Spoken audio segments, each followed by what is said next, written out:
ರಸ್ತೆಯನ್ನ ರಾಜಕೀಯವಾಗಿ ಸ್ಕೋಪ್ ತಗೊಳ್ಳಕ್ಕೆ ನಮ್ಮ ರಘುವಂತ ಅವರು ಹೋಗ್ಬಿಟ್ಟು ತೋರ್ಸೋದಲ್ಲ. ಮಾಲೂರು ತಾಲೂಕಿಗೆ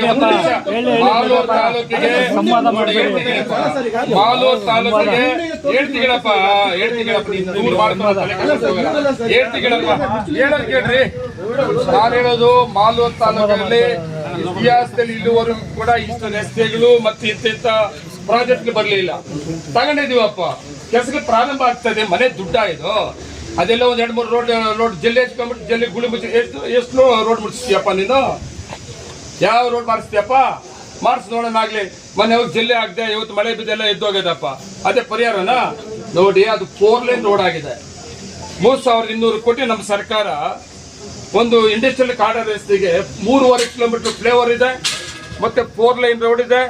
ಇವತ್ತು ನಾವು ಮಾಡೋಕ್ಕಾಗೋದಿಲ್ಲ, ಸರ್ಕಾರದ ಅನುದಾನ ಕೊಡಕ್ಕಾಗಲ್ಲ. ಅದಕ್ಕೆ ಅದೊಂದು ಪ್ರಾಜೆಕ್ಟ್ ಆಗಿದೆ.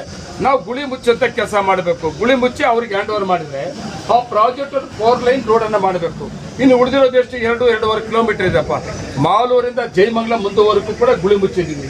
ಇನ್ನು ಉಳಿದಿರೋದೇನಿದೆ ಮುಚ್ಚಂತ. ಹೌದು, ಮಳೆ ಬರ್ತಾ ಇದೆ, ಜಲ್ಲಿ ಹಾಕಿದಿರೋದಿಲ್ಲ, ಅದರಿಂದ ನಾವು ಡಿಲೇ ಮಾಡಿದೀವಿ. ಜಲ್ಲಿ ಹಾಕಿ ಆದ್ಮೇಲೆ ಹಂಗೆ ಡಾಂಬರ್ ಹಾಕ್ಬೇಕು. ಡಾಂಬರ್ ಹಾಕಲಿಲ್ಲ ಅಂದ್ರೆ ಜಲ್ಲಿ ಸುಮಾರು ವೆಹಿಕಲ್ಸ್ ಹೋಗ್ತಿದೆ.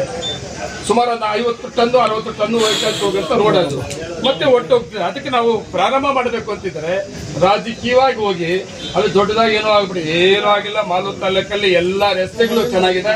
ಒಂದು ರಸ್ತೆ ಹೊಸ ರಸ್ತೆ ಕೆಟ್ಟಿದೆ. ಆ ರಸ್ತೆಯನ್ನು ಪ್ರಾರಂಭ ಮಾಡೋದಕ್ಕೆ ಈಗಾಗಲೇ ದುಡ್ಡು ಸ್ಯಾಂಕ್ಷನ್ ಆಗಿದೆ, ವರ್ಕ್ ಆರ್ಡರ್ ಇಶ್ಯೂ ಆಗಿದೆ. ಆ ಸಂಸ್ಥೆ ಪ್ರಾರಂಭ ಮಾಡಬೇಕು. ನಾವು ಗುಳಿ ಮುಚ್ಚೋದಕ್ಕೆ ಕೆಲಸ ಮಾಡ್ತಾ ಇದ್ದೀವಿ.